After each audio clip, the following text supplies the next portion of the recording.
इथं पाहू शकता तुम्ही मॅप ड्रॉइंगमध्ये लावण्य आणि माधुरी, कोमल आणि ही कोमल टोंगारे यांनी वेगळे कन्सेप्ट वापरला.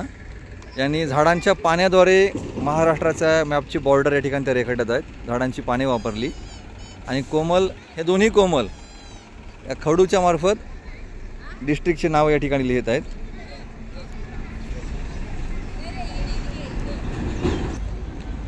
या ग्रुपमध्ये निकिता, भारती, रेश्मा आणि आरती यांनी महाराष्ट्राच्या मॅपला बॉर्डर दगडांची बॉर्डर केली. या ग्रुपने तशी पानांची केली होती तशी या ग्रुपने आता दगडांची बॉर्डर केलेली आहे. पूर्ण मॅप होऊ द्या, आपण बघूया पुढचा यांचा कसा मॅप तयार होतो तो. या ग्रुपमध्ये पाहू शकता वैभव फसाळे, दिलीप फसाळे आणि आपला हा जैन यांनी जसे आपण गुरांना खुटा रवतो तसे खुटे रवले दगडांचे.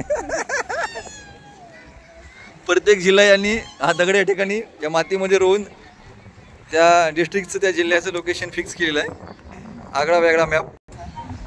आता ह्या ग्रुपचा मॅप बघा, यांनी दगड ठेवलेले आहेत, दगडांचा ढिगारा ठेवला आहे त्या त्या जिल्ह्याच्या ठिकाणी.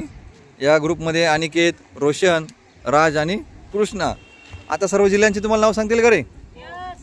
प्रत्येकाचं लोकेशन तुम्हाला फिक्स झालं आहे आता? यस. अनिकेत चल मला दाखव बरं, तू आता नंदुरबार कुठे? गुड.